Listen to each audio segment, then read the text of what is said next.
Welcome, everyone, to Music Junkies, a podcast about people sharing extraordinary stories about how music has impacted their lives. Welcome to Music Junkies. I am your host, Annette, and our special guest today is Frank. I've actually known Frank, I don't know, probably 14, 15 years.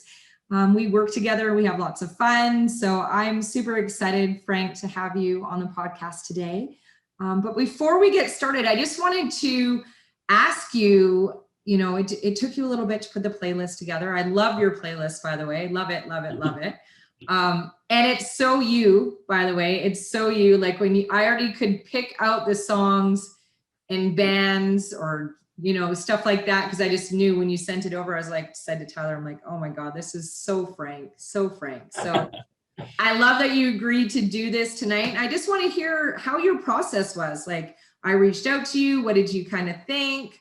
How was the process getting the songs together? Did you find it a little bit of a challenge, or was it easy? Yeah, I think I kept getting distracted, so it was taking me longer than I wanted. But I sat down to start looking at my music list, and it was kind of funny because I was trying to find music that maybe I haven't listened to in a while, or music that has story behind it potentially, or a memory behind it. So I didn't want to, I figured if you're going to do an interview, I don't want to just play music just for the sake of playing music, so to speak, right? I mean, to me, music's huge in my life. I mean, I've always been listening to music. My oldest brother, he's 11 years older than me. So, and then I have another brother who's 7 years older than me, and then a sister. But my brothers were the ones who kind of had, taught me kind of a lot of my musical influences in the beginning.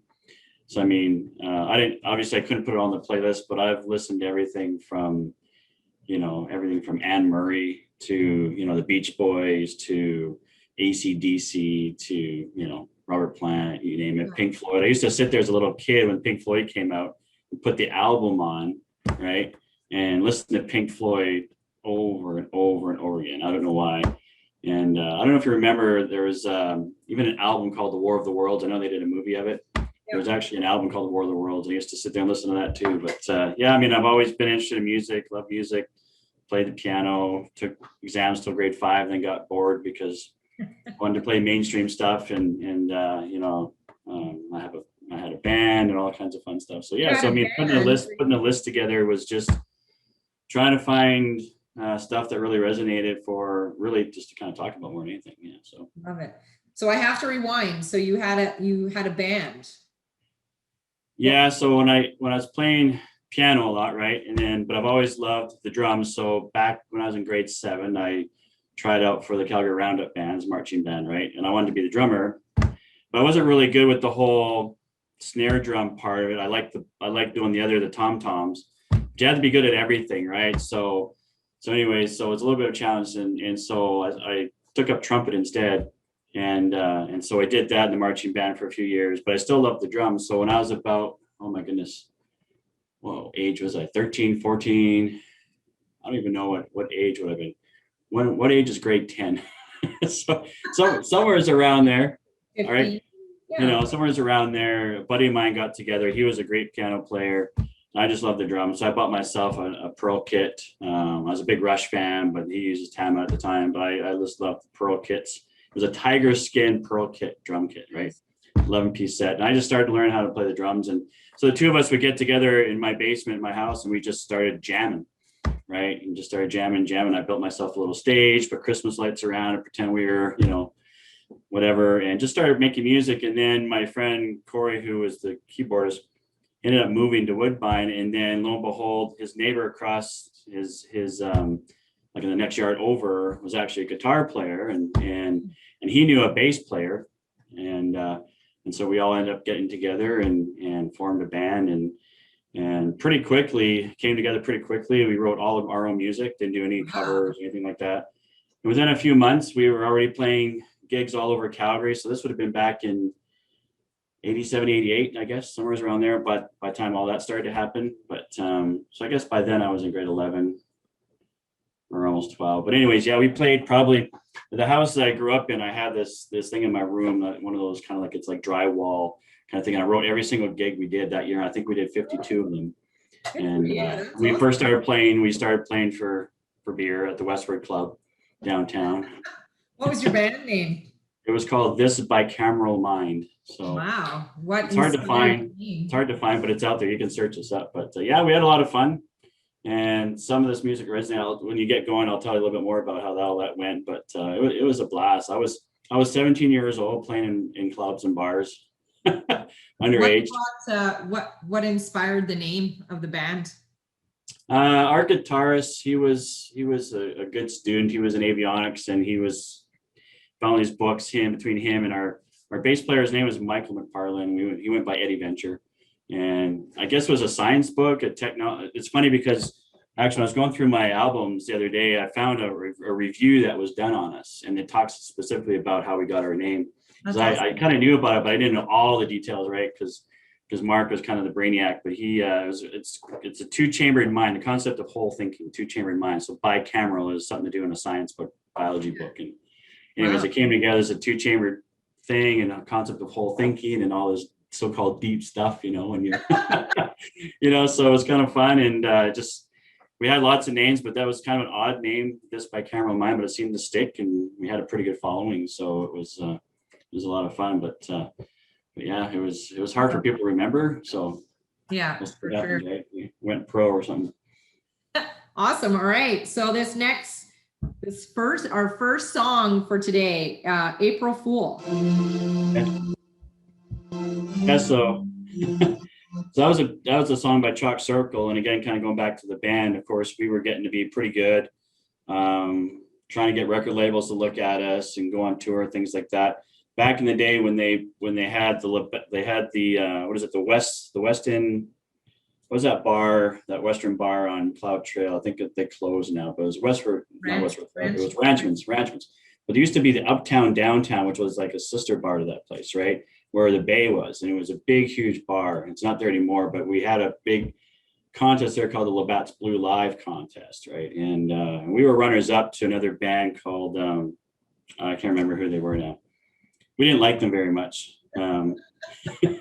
They won because of crowd support, but the winning band was going to get touring time, studio time in LA, and a touring van, all this cool stuff, right? And we were runners up. And the only reason why we lost, I guess, was because we didn't have enough of our friends there to cheer us on, so to speak. But we were the only band there that did original music. It was all supposed to be original music. But anyways, long story short, we were getting good. And so we were starting to really catch a following. And so band Chalk Circle, who was a big Toronto band, April Fools was one of their big hits. It's still a big hit today for those of us who are older and understand who they are. But at the time, Duke Street Records was in town, and they were playing at the Mac Hall University Theater, so they asked us to open for them. So that kind of, when I think about Chalk Circle and that song, reminds me of the day when we got a chance to open for a big name label at the time and get seen, and it was kind of fun afterwards because people are asking for your autographs. Of course, they're all university students, they're all drunk, it's just like they're all doing their thing. And and the funny thing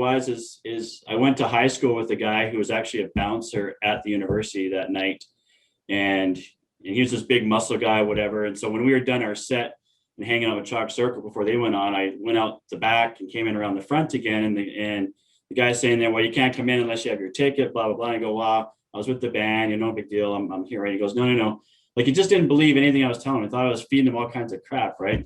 So, so I had to go back underneath where the University Theater was, back through the other side, and come back in with some of the band members to prove to him that I was there legitimately as the drummer, right? It was kind of funny, but anyways, he kind of cooled off after that. But that's my kind of memory of April Fool and why I kind of like that song. So I don't play it at the time, but when I do, it brings back a lot of memories of when I used to play. Yeah, I love it. It's awesome. Yeah.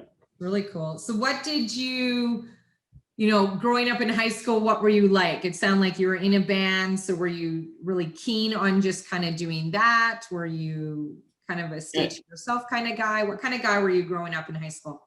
So in high school, because I grew up when I went to grade 7, 8, and 9, I went to Viscount Bennett, and then in grade 9 they closed Viscount, and we all kind of got moved. So I left Viscount and went to Western Canada High School on 17th Ave there downtown, and I went there and got involved in the music program there because it's the only way I was going to get in. I didn't have good grades, And it was a kind of one of those schools where they expect you to be really smart, right?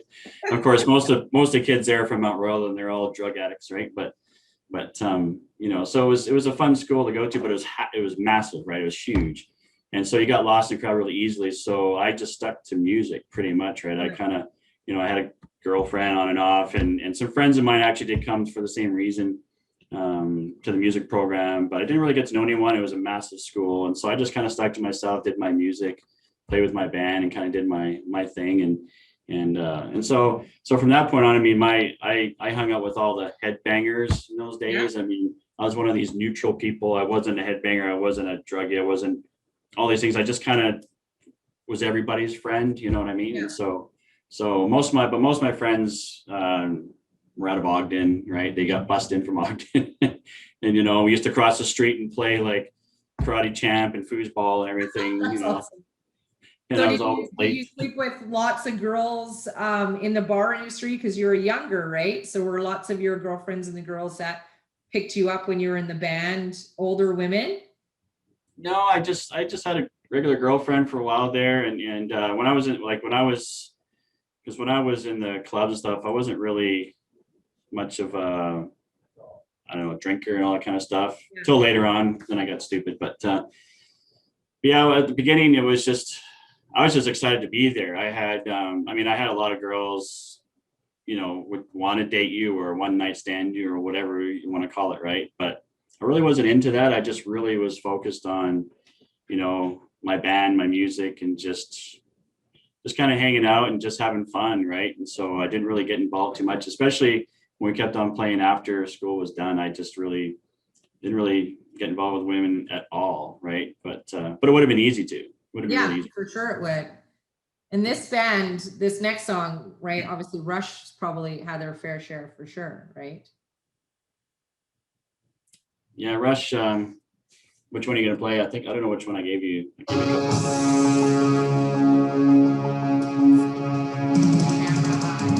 That's Camera Eyes. That's from a album Moving Pictures. I never really got into Rush. I'll be honest. It was never a band, my go-to band. I never hung out with people that enjoyed a lot of Rush. So when you had it on your playlist, it's probably really the first. Besides that movie, I Love You, Man, it was probably like the first Rush song. I've never really been exposed to them. So tell me a little bit about that song and why you love that band so much. Most people, I mean, they know like Tom Sawyer and different things. They know them probably from Bob and Doug McKenzie because they were the soundtrack. They did the soundtrack for Bob and Doug McKenzie, right? And they're a Canadian band. I mean, they were considered band of the year, band of the decade, band of the millennium. They finally got added to the Rock and Roll Hall of Fame. I mean, they're a pretty big deal. Unfortunately, Neil Peart, the drummer, just passed away recently in the last few months, last year, due to brain cancer, I think it was, or something like that. But lost his wife and daughter early on as well. He was, from what I understand, he had a PhD. He was very, very, very smart, had all these degrees and things like that. He wrote mostly all the lyrics for the band. Geddy Lee was the bass player and keyboardist, and then Alex Lifeson was the guitarist. But the reason why I really got into Rush was just because of the drumming. I didn't know how to drum, right? I mean, I wanted to drum. I kind of knew how to, but rhythm was one of those things that you have to, I thought I already had natural rhythm, but you really have to hone in on it.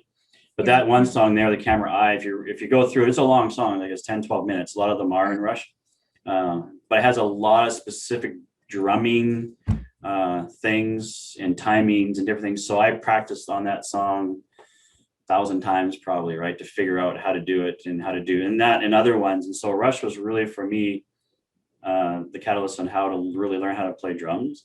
And then as we got into doing writing our own music and doing studio time, one of the guys, Kerry Sadler, who was a studio bassist, played for a lot of like Mr. and all these different bands that need studio musicians. And he used to love doing our mixing. He used to come to all the like the Westwood Club, the National Hotel, and all these places to do all our mixing because he loved us as a band because we actually played instruments.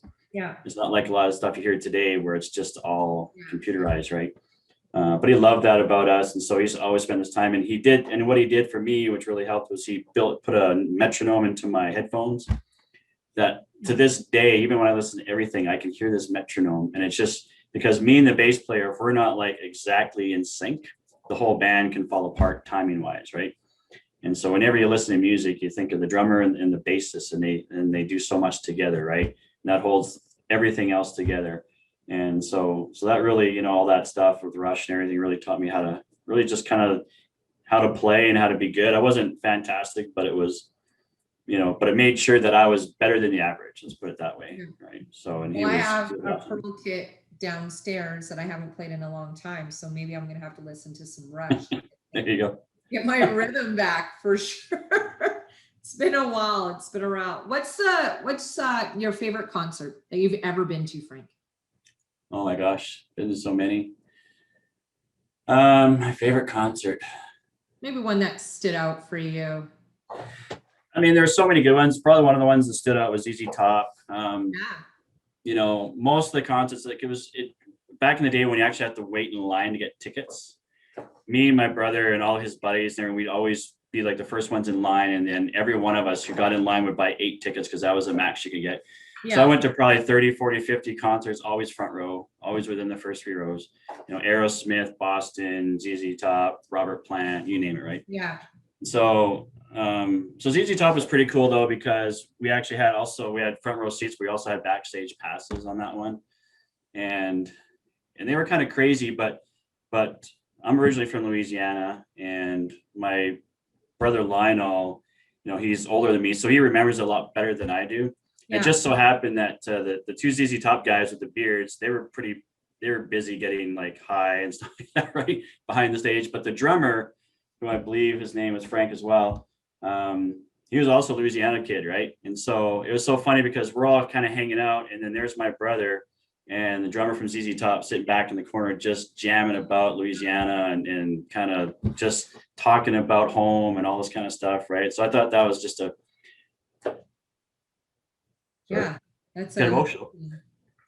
I'll tell you why in a second, but just to see them kind of hanging out and just to see, because my brother, you know, like he was a crazy man. We grew up, you know, very different beliefs and things like that. Because like I said, I got into partying pretty heavy when I was younger, but by 21, I'd gone back to, you know, kind of my Christianity roots and things like that, and stopped all that stuff and everything. But he's had a hard life, and, you know, and just recently he had surgery. He had to remove two tumors in his brain last week, and just yesterday we found out that they're cancerous, and he's probably got weeks to live, and it's pretty sad at 58, you know. And but that concert, those songs, you know, resonate with me in that sense, because I think of those moments in time, right, where it's kind of like, it's like a song from Rush, Time Stands Still. It's kind of like time was standing still right there, you know. And instead of kind of hanging out and trying to butt in, I just kind of let him do his thing, and went with my buddies, and we just took off and just let him kind of stay and hoped he could get a ride home, right? He was pretty good at that, because most of the time he got kicked out of concerts, so we figured he was going to find a home, you know, ride home. He got kicked out of John Cougar, he got kicked out of Robert Plant, he got kicked out of, I think Aerosmith too. I don't know. He just sometimes a little too much to drink, and the bounces are always on his case. But anyways, he was a character ever since, like, his daughter. I think since the time she could, you know, put a diaper on, he would take her to concerts, you know, everywhere, right? And today you can just tell by the way that she lives her life that was the kind of way she grew up. But that was a concert that kind of stuck out the most, I think. That's awesome. So this next song, Dream Police. Now, that's a weird one. Crazy. I'm from Nanaimo, and I tell you, I've probably seen Cheap Trick a million times, because obviously being from Nanaimo, it's not like they're going to have, like, you know, they're an awesome band, don't get me wrong, but like they're not going to have Aerosmith or Guns N' Roses come to Nanaimo. So we had Cheap Trick anytime any outdoor event. Yeah, you know, it's funny because I could have put Platinum Blonde in there too. I don't think I did. I love Platinum Blonde. You know, like Platinum Blonde was awesome because that was the era of the electric drums, right? Yeah. And I went and saw them at the Stampede. There was like 4,000 people there, and that was it in Saddle Dome, right? It was crazy. But I love Platinum Blonde too. But that song, Dream Police, Cheap Trick, was just kind of funny. I don't know how I think they have more than one album, of course, but back in that day, the memory that comes back to that with Cheap Trick is I had a pretty hot French cousin that used to come to town from Quebec, right? And my mom's French, and she's, there's a whole French side, but Monique, of course, Monique, she's got to be pretty, right? Obviously, and That's right. Just so when you're this young kid, it's kind of like old movies you'd see where the kid falls in love with the older woman. She's not really older; she's probably like 18, and he's like 12, right? And today that's no big deal, right? As they get older or whatever. But anyways, I had a crush on my cousin, and she used to always play Cheap Trick. She used to always play, Dream Police and stuff like that. That was one of her favorite albums, and a few other things. And I can remember her trying to get me to trying to pull my bathing suit off just for fun at my uncle's pool, right? It was a big apartment for, that they lived at, kind of like a condo type apartment. They had this really nice pool, and she'd always try to embarrass me by going under and taking my bathing suit off. And so I don't even know how old I was. I have to go back and see what year that album was, but I was a pretty young kid. That was probably more of an influence from my older brother too, I'm guessing. Was that your first cousin or second cousin? She was a second cousin, so I was kind of safe, but not really. But that's a long time ago now. Yeah. That's awesome. What would you say, Frank, you're a good singer? Like, did you do a lot of singing when you were in the band? Or are you a good singer? I did at the time. I did a lot of backups. I didn't want to get into lead singing. We forced Mark to, because he was a guitar player, and he had a unique voice. It's kind of like people with Rush. You listen to Geddy Lee. He's an ugly guy. He's kind of a weird voice, but he's the voice of the band. So we kind of went with that too, right? Mark was kind of the voice of the band, but I did what I think was some pretty good backup lyrics. We do have an album, so I managed to hold on to one of them, still keep it at home. And then, and we actually did 2 TV shows. We did what's called One Night Stand. And so we did a ton of recording with that. That was a fun experience. Here we are with a 52 track studio back in the day, where I think when we used tape, right? And you'd have like 52 inches of tape as 1 second, right? And so there'd be our engineer there from CTV or whatever it was, be there, the big bag of weed sitting there on the table and doing his thing, right? We're just trying to play music, and so we had to record everything, because then we had to lip sync it all on stage and then do a fake performance on stage. And the guy Beasley, who does all the Flame shows, he was the host of the show at the time. He had this big huge afro going, and it was awesome, right? It's just so much fun. They paid us, but then we had to join a union because they paid us. So then the union took all of our money for fees for dues or something. So but it was funny, because when we ordered our album, it was like we had a choice between vinyl or CDs, because CDs was brand new in the market and we didn't know what was going on, right? We thought, well, I don't know that CD thing's really gonna go anywhere. Right. So we just bought vinyl. Of course, that was stupid. It was cheaper though. Yeah. But yeah, so it was kind of fun. That's awesome. Have you ever had a nickname, Frank, growing up, or even now? Mostly it's just Frankie, Yeah. My brother used to call me Cello. I don't know why. Cello just seemed to ring a bell. With him, we had different nickname stuff, but he would call me Cello. But other than that, everyone usually calls me Frankie. I mean, Cameron, he calls me Frankie. I mean, my wife calls me Frankie. Everyone usually calls me Frankie. So that's probably about it. Unless you meet some people that I ticked off in the past, you may have other names, but but yeah, that's pretty much it. That I like this song though, right? Man Eater. I am curious. Yeah, that was a song that Hall & Oates was a pretty fun band to listen to. I always thought, and they had a good beat, good good music. And when I was in the Roundup band, it was like, I don't know if you remember junior high, but I think people, like, you went out and then you broke up, you went out, you broke up, went out and you broke up, sometimes with the same person 6-7 times throughout grade 7 or whatever, right? I remember asking a girl out through a friend, and then the next period I broke up with her with a note. You know what I mean? Like, I just like those days. Crazy stuff. But Man Eater was kind of like that. And in the Roundup band, I mean, there was always crushes going on, always stuff like that, right? And I just remember some of the girls there, I mean, they would just crush your heart, right, so easily. And so it was just, but I remember that band at that time, being pretty popular while because we were always out doing marching stuff from town to town to town, getting ready for the Stampede, and then an eventual trip to Kelowna to end off the year usually. So that was kind of memory of Hall and Oates. And I love there's it. lots I could have chose there for sure. So have you ever sang any songs at karaoke, or do you have a go-to song if you go do karaoke? I've never done karaoke. I think I may have tried it once or twice when I did drink. Last time I had a drink was Halloween of 1992. So I won't get up and sing. I mean, I know how to sing. I sing a lot in the car by myself, like most of us, right? Yeah. And it depends what the key is, but now I'm getting older. It's just not as easy as I can't hit the notes like I used to. I think so many of us can see that. So you talk a little about being a wild child when you were kind of growing up and then stopping drinking. So did you just wake up one morning and say, I just can't do this anymore, and just made that kind of decision? What was your breaking point? Yeah, when I was going to DeVry after high school, I found a liking for electronics and things like that, and I went to DeVry because I could get in as an adult student, and I think it was after my third term, I was into my fourth term of 5, and I really wanted to get a transfer for whatever reason. It just kept bugging me. I needed to transfer out. At the time, I was still heavily drinking, doing drugs, cocaine, marijuana, all the basic stuff, nothing too heavy, right?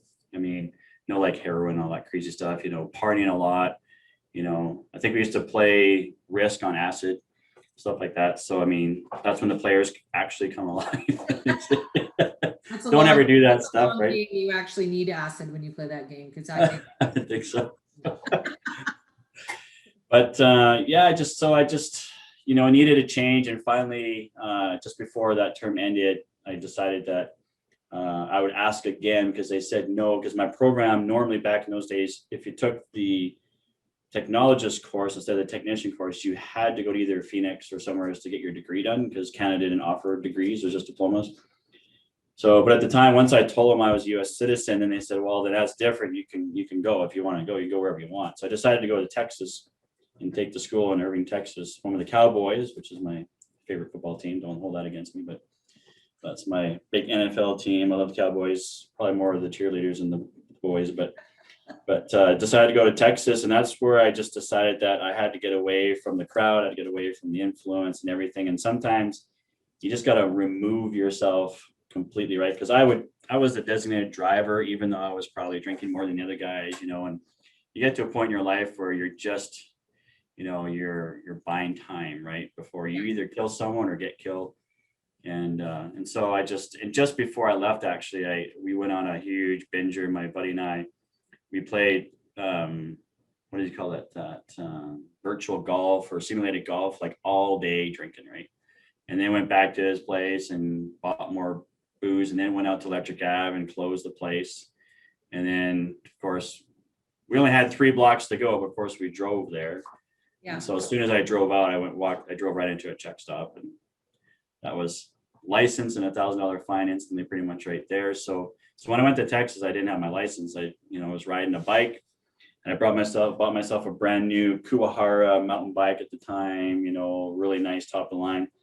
And I got there, and one of the things I did, when I finally got my bike from Cargo, I only had it for a few days, and then drove it to a store, little gas station, to grab some Marlboros, because that's what I could smoke, I guess. I don't know, it was like 75 cents for a pack of cigarettes, right? Yes. And maybe still smoking then. I still was smoking then. And so I walked in the store, grabbed the pack on the counter, turned around, my bike was gone. So it was stolen that fast. And just stupid things were happening, because I didn't really need to go, but I did. So little things. And then Halloween of 1992, I was in Texas, and I didn't have anyone to hang out with. I was still kind of getting to know the place and students and things. And so I found some little bar or whatever, and tied one on pretty hard, and came this close to going home with, at the time, a 45-year-old woman who was, at the time would have been much older than me, and probably married. Who knows what situation I got myself into. Instead, I walked home in a complete deluge of, I don't know if you've ever been to Texas and seen the kind of rainstorms they can have, or Florida for that matter, but they're nasty, and ruined my clothes and everything. But I promised that night that I was done. And I had some other things religiously I sought after as well. But at the end of the day, I just decided I just couldn't do it anymore. So I just quit cold turkey. And then about a week later, I quit smoking cold turkey. I'm just done. I'm just done with it all, and just wanted to move on and just stop looking behind my shoulder, and stop worrying about things. And after a while, I started to realize what my clothes smelled like and what I smelled like from cigarettes. And my wife laughs at me to this day, because when I smell someone smoking, I don't know if you smoke, but if you smell someone who's like, I just want to punch them really hard. You know what I mean? I just want them to get away from me and move away. I don't want to smell that. Like, just leave. And every time I'm around my kids, I can't stop but just say, oh, that's so gross. They hear me, people hear me, and they give me all these dirty looks. And I just go, sorry. I don't know what it is about us ex-smokers and stuff, but it irritates me, like, no tomorrow. Right. But Yeah. I know it's their decision. I try to be nice, but at the same time, it's not an easy thing to quit. I get judgmental, and I've never really smelt it though. Maybe I just haven't been an ex-smoker for as long as you have been, but I have never. Sometimes I can. It depends on certain people. Yeah. On certain people, they just smell like an ashtray. Maybe because they've been looking for a long time and they're turning into an ashtray. Yeah, I just pick it up really easily, unfortunately, and I don't know. But especially leather jackets. I always wore a leather jacket a lot of times, right? And so that stuff sticks like crazy, right? When it comes to leather, I don't know what it is. Yeah. But yeah, it just had to make a change, so that's what I did, and it was a good thing. Change for the best. This next song. I used to love the Cars. I haven't listened to them for so long, so I love that you have them on your playlist. Heartbeat City. Such a good song. That's a really cool song. It's got a really nice mellow beat to it, and I don't know, it's just one of those songs. I mean, the Cars have a lot of really good ones. That's one that's probably not so popular, maybe because it's not played as much as Drive and all the other ones. Drive was a really popular one for shags and dances and stuff like that, right? But Heartbeat City I used to remember hanging out with my buddies in their basement, playing Romoli or poker, and listening to this actually on an 8-track player. No way. Yeah, so I love it. That was my memory of that, is just because there still were 8 tracks around the day. I mean, I could have put a ton of Kiss on there too, for that matter, based on 8 tracks and things like that, right? I mean, like the Beth and and Sweet 16 and all this stuff, like there's so much good music that's out there that you miss and you forget about, until you start to hear it. But that's right. And then you can go down the rabbit hole. So when you were in a band, did you have any stalkers?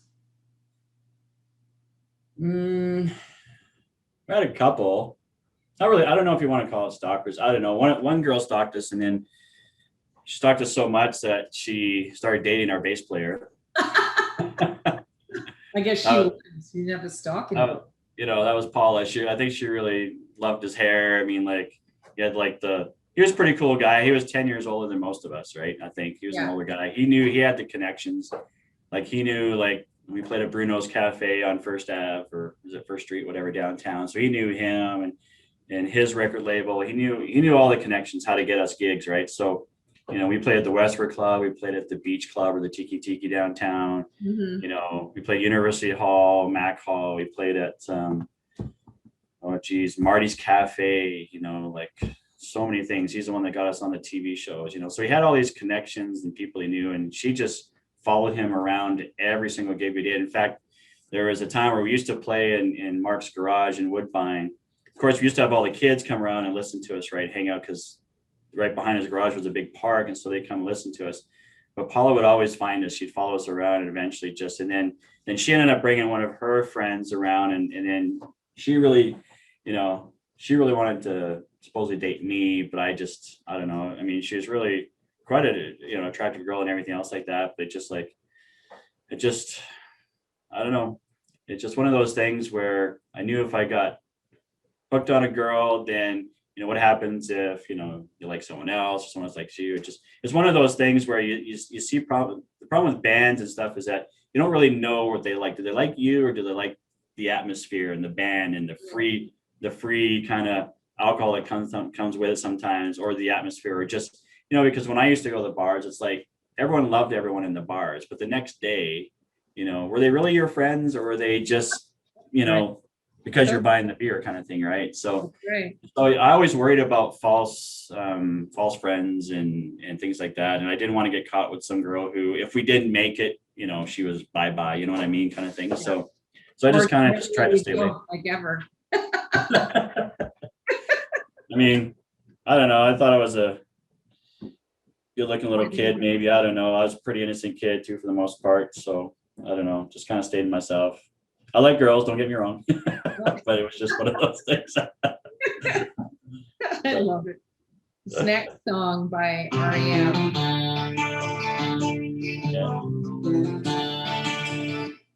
Yeah, it's also something rain. I mean, they were a huge influence on us too. If you ever got to listen to our music, you'd hear an influence of probably Supertramp and REM, quite a bit, especially REM, because they were big at the time. And one of the bands that we knew really, really well, Rain for a Day, they almost mimicked REM in their writing style completely. Oh, no way. Yeah, so one of the times we opened for them too at University Theater when I think what was it, World Records were there to see them and stuff like that. And so, but when I listen to REM, I hear Rain for a Day quite a bit, and all these and some other cool songs and things like that from those days. But REM, I really love them. And of course, another memory of REM was I think, was it 90? When was the Gulf War? Like 91, 92, somewhere around there, right? And I remember I had my own business at the time, and because of the Gulf War, it put me out of business because it was a gas station. It used to be attached to Woodward's at Chinook Center, right, when Woodward's was still existing, and so I ended up kind of selling that off and going out of business. And so to lick my wounds, I went with 5 other buddies to Mexico for 3 weeks, and REM was one of those bands we played a lot.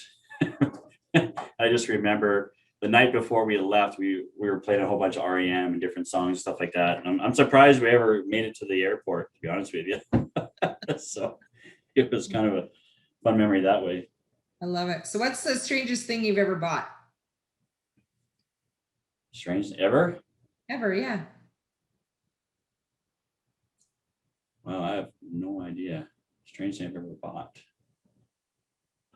Do you collect anything? Are you a collector of anything? That's a good one.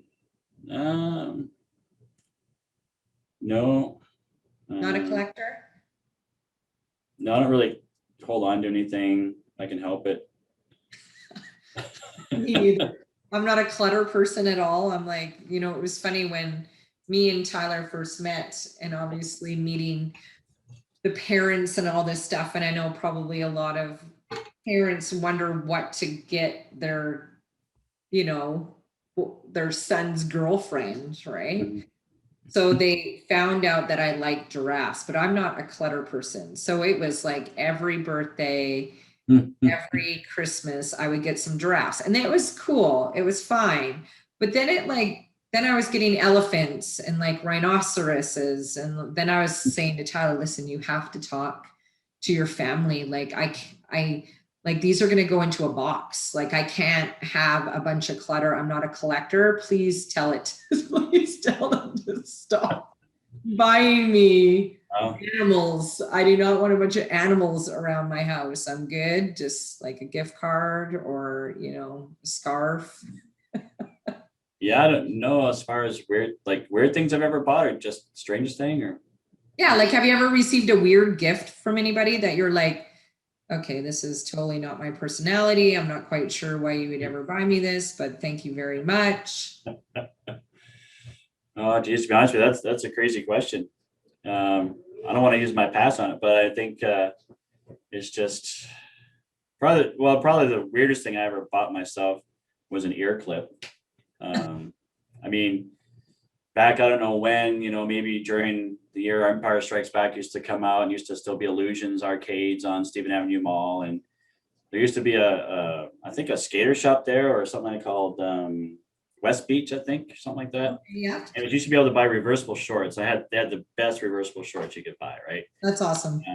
But I wasn't into earrings, right? So, but you ever got your ear pierced? You always just had a clip on? Never had an ear pierced. So for some reason I decided to buy a clip on to try to act the part of being in the crowd of earring people, right?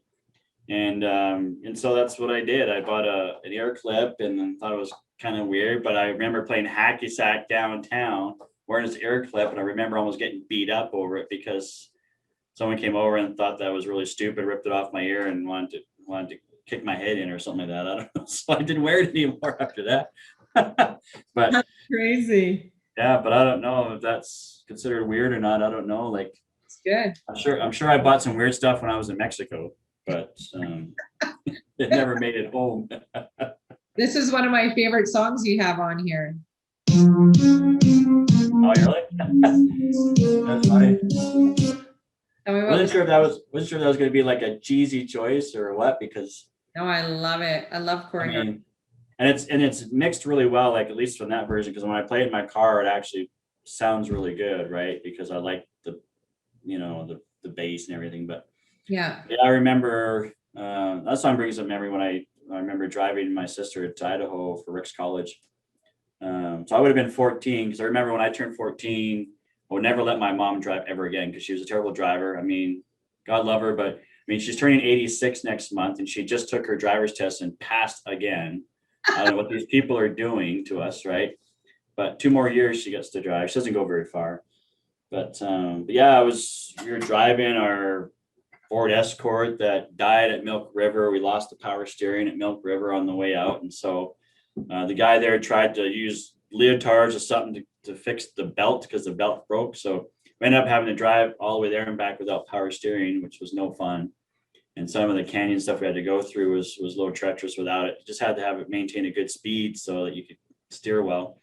But that song was really popular at the time. And I remember listening to my cassette, my Walkman, and listen to, so I didn't want to talk to really anybody. I just wanted to listen to my music. And I played that over and over and over again. And I remember buying myself these cool little sunglasses, these Corey Hart sunglasses that were in this pouch and stuff like that. And, maybe that was considered weird to buy. I don't know.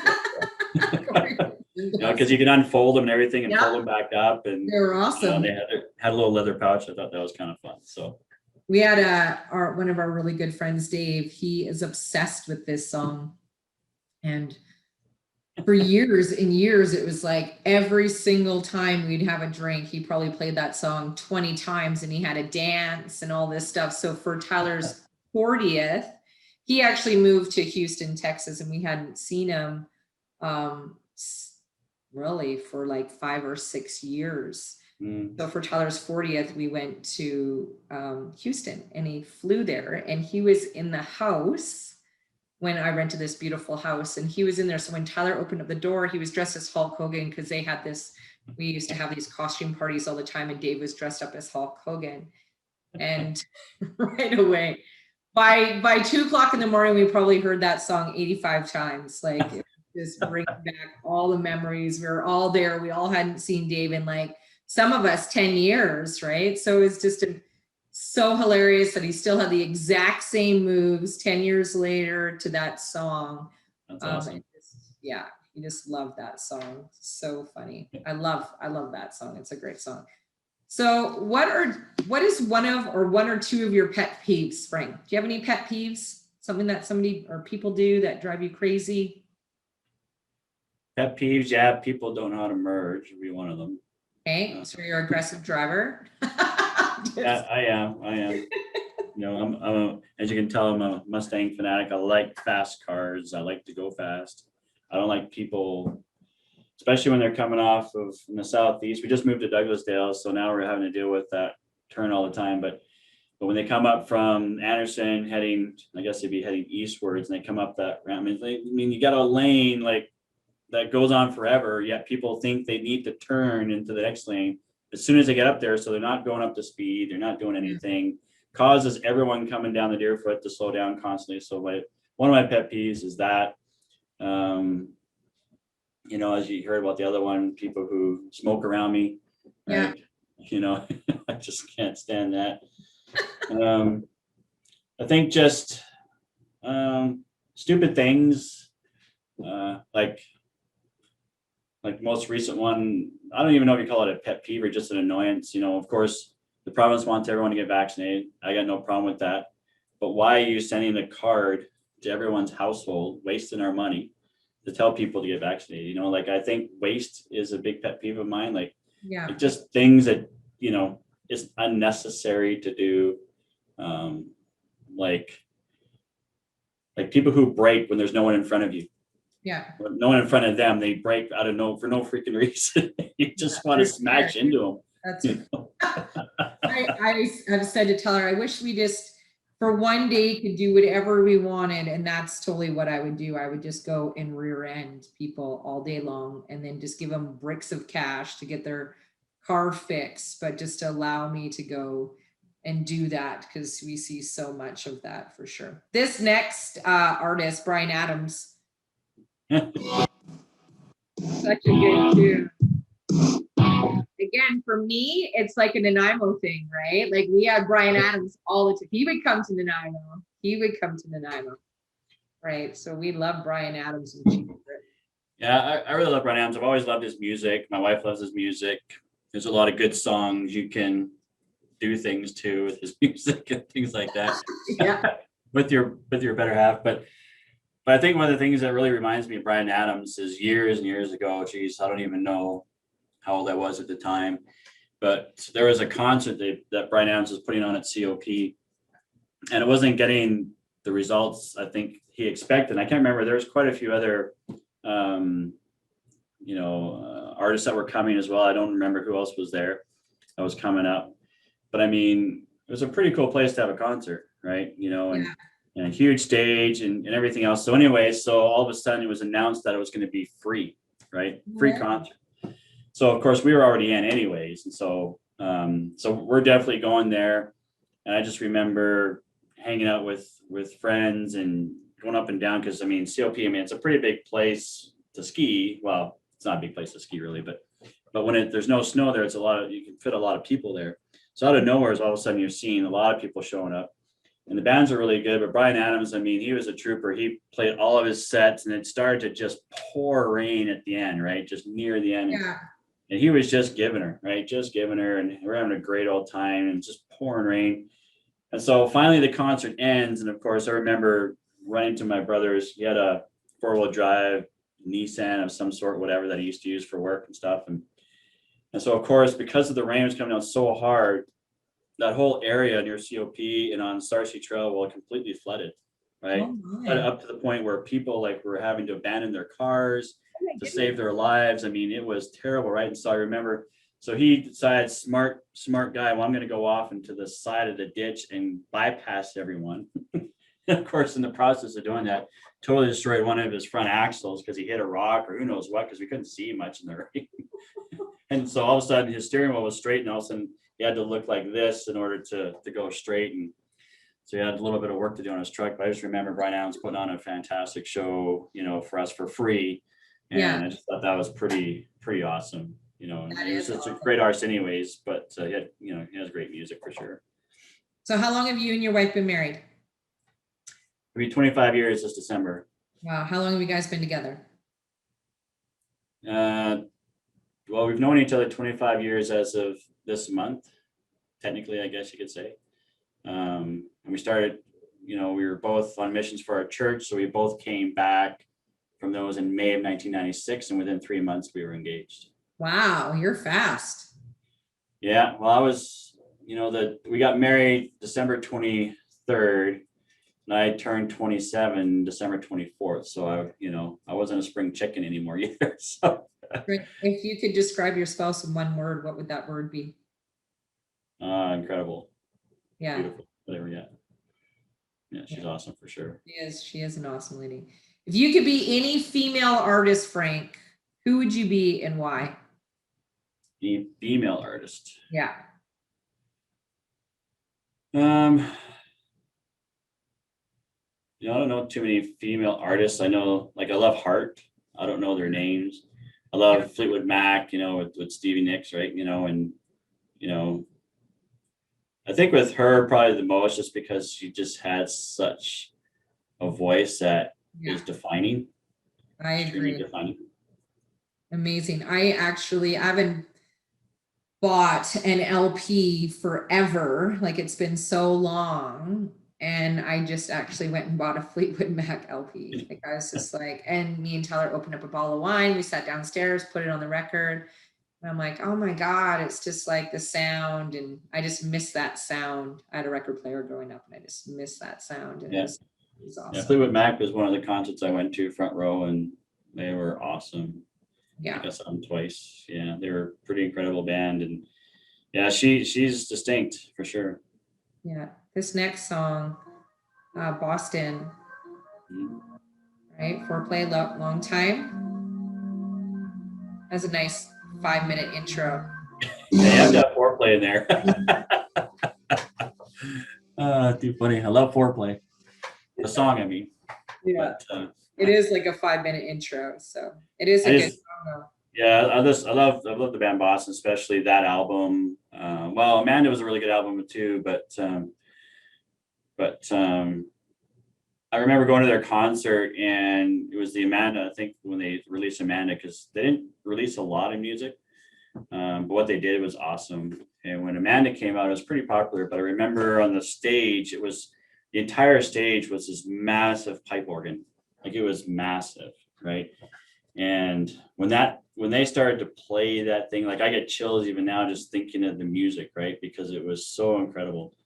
And when they were playing that and then going into, Long Time, and then, and even of course when they played Amanda, but it was just like, it was just part of you, right? I mean, like I'd seen Rush so many times, and that was awesome too, and it was loud and great, but that was like those pipe organs, was just so phenomenally, just like it just enveloped you completely, right? So much fun. And that night I remember we got lots of picks, and I think I still have a drumstick that says Boston on it somewhere in my house. That might be the only thing I ever really held on to. I don't hold on to a lot of things, but I do have a chest of some cool stuff growing up that I do keep, certain things, and that's all that's in there. I don't keep a lot of clutter, but if it doesn't fit in the chest, I don't pretty much keep it, right? I have two. And one of them is full of albums, right? Picture albums, because I don't want to take them out of there and like scan them on a thing. I like it. I like just kind of grabbing an album every once in a while and flipping through and checking out old pictures. And so I got those. I love that. So I don't know what your relationship is with your mother-in-law, but if she was an animal, what animal would she be? An animal for her. Unfortunately she passed away almost 8 years ago now. But I think, like, if she were to be an animal, you mean, like, from her point of view or from my point of view? From your kind of point of view, not her. I don't know. I think she'd be maybe a tiger. Yeah. Just a woman of because I love tigers. I think they're a beautiful animal. I think they're very strong, and she was very strong and very, alert, and, and just incredible mother figure. She left this life way too soon. But at the same time, I also have pictures of tigers with their young and stuff, and they look like these gentle things, just want to go hug and play with, right? She gets that way too, maybe. So, but definitely firm and just, beautiful woman that way. I love it. I love that you had a good relationship with her. What is the craziest thing, Frank, that you've ever did for love? Craziest thing I ever did for love? Got married. I don't know. Did you ever think you were going to get married or no? What's that? Did you ever think you were going to get married? Oh, I almost did a couple of times to the wrong woman, that's for sure. But she was psycho, man. Oh man. Sometimes you want to do things just because, right? It's like if you live in a small town, you grow up together, you think you should just get married because, right? Yeah. It's kind of one of those relationships. I knew her since I was like in the band and stuff like that. And she, great gal, but went off the deep end a little bit. And anyways, craziest thing I did for love. Man, oh man.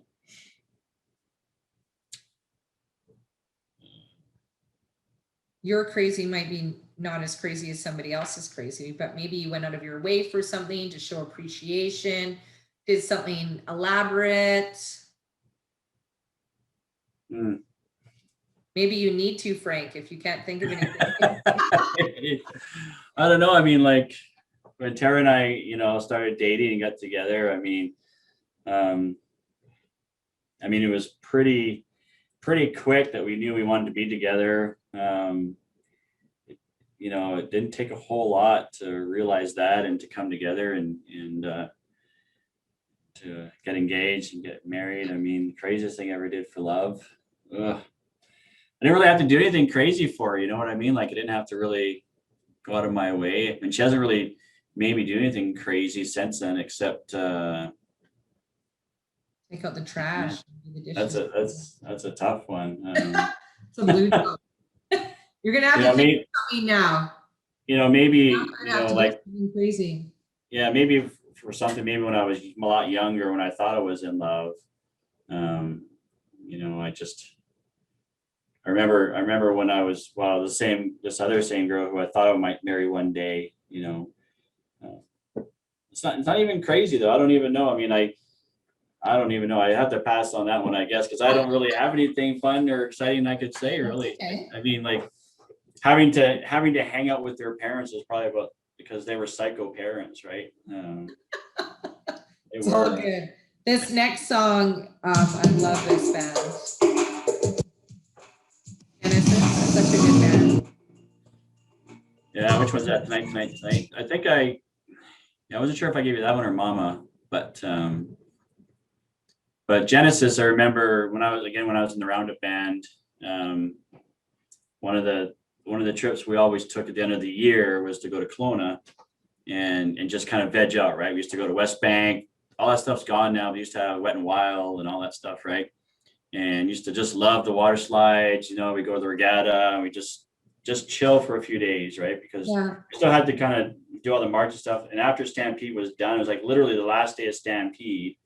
We get in the buses at night and we drive in the Greyhounds or whatever they were back then, and to Kelowna, and then we'd hang out there for a few days. But this last year, and the same thing with actually grade 9 as well. I did the same thing with them. We ended up going to California because there was a big Disneyland celebration happening that year. And I remember getting there late at night in the plane.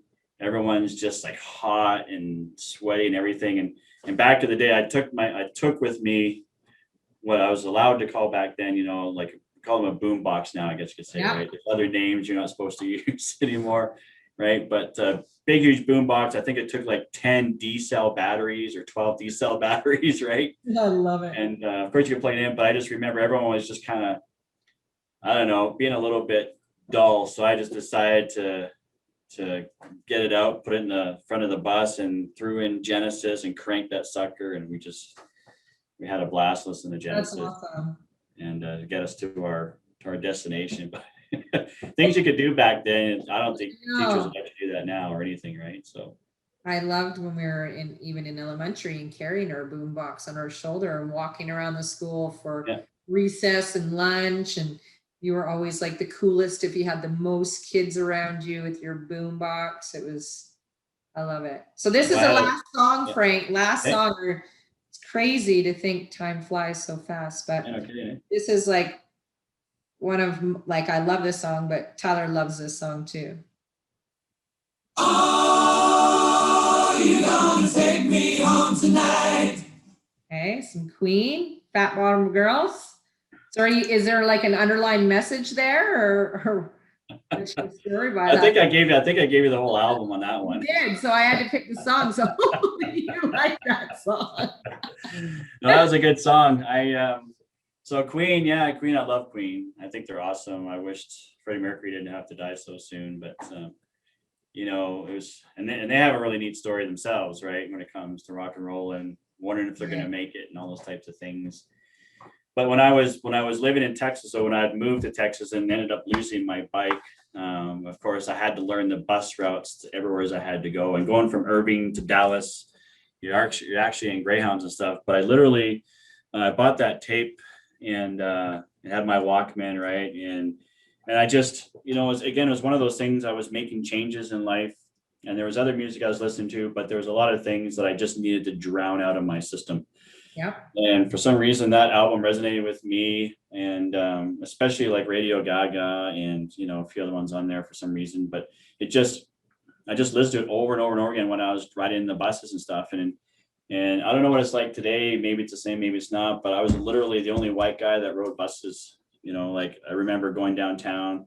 I was the only white guy in the bus ever, it seemed like, right? I don't know if you know, blacks weren't allowed to like own cars or something, it seemed, right? But you know, it's a very different world down there in the South, right? The deep South is still very much black and white, you know, and you don't cross the tracks still, you know, you don't go here, you don't go there. And you don't, you know, when I was there in 90, this was 93, right? I graduated from DeVry, February 93.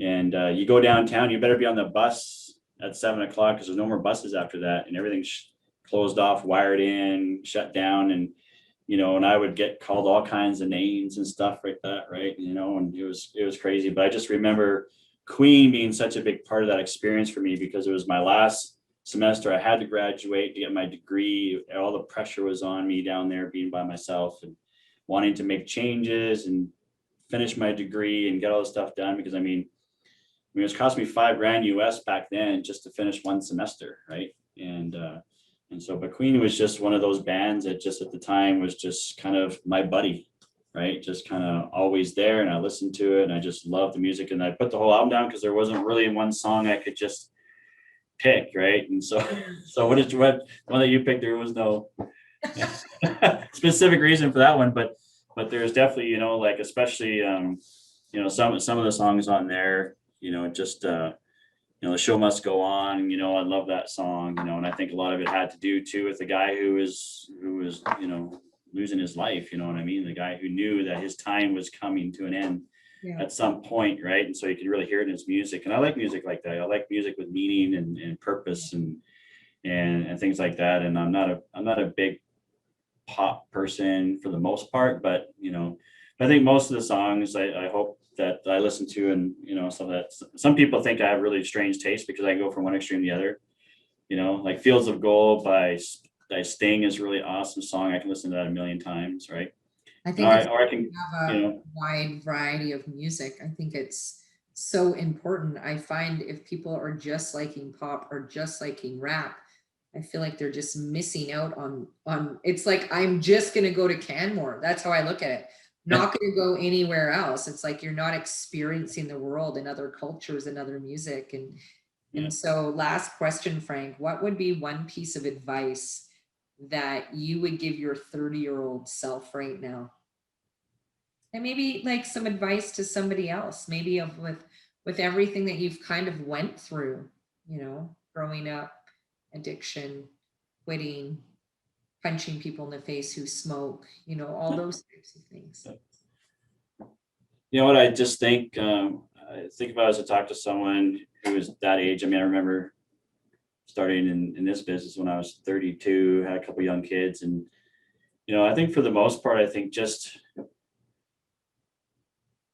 I don't know, just live your life on your terms. You know what I mean? Like, because we all have lessons to learn in life. Some learn sooner than others. I mean, I'm still learning things at 51, you know, I know I look like I'm 35, but you know, Yes, but it's just to talk to someone who's in their 30s, you know, I just say, you know, don't be cocky, you know, never say you're never going to do something because it always comes back to bite you. You know, and don't, you know, don't expect anyone to do anything you're unwilling to do yourself. You know, I think character is a big thing for me. I mean, I think I've gone through stints in my life where my character wasn't where it should have been. And I think that more than anything, I think having a strong character, having a strong moral value, having a strong belief system is so important, because otherwise you're going to get thrown all over the place from who knows what. And that's what was happening to me up until that point, right? Just about is that I didn't have any real, you know, I wasn't sticking to what I thought I should believe in, right? I wasn't allowing myself to put my foot down and say, no, this is, you know, if you don't like me, then there's the door kind of thing, right? And just be yourself. Just, you know, don't compromise things that you believe in, and trust in yourself, and just build a strong character and be, you know, when you look in the mirror, like that person as much as you can, right? So yeah. An amazing advice. Thank you so much, Frank. for joining us today on Music Junkies. I hope you had a good time. I Yeah, you had a did. blast. It was fun. I had so much fun. It was awesome.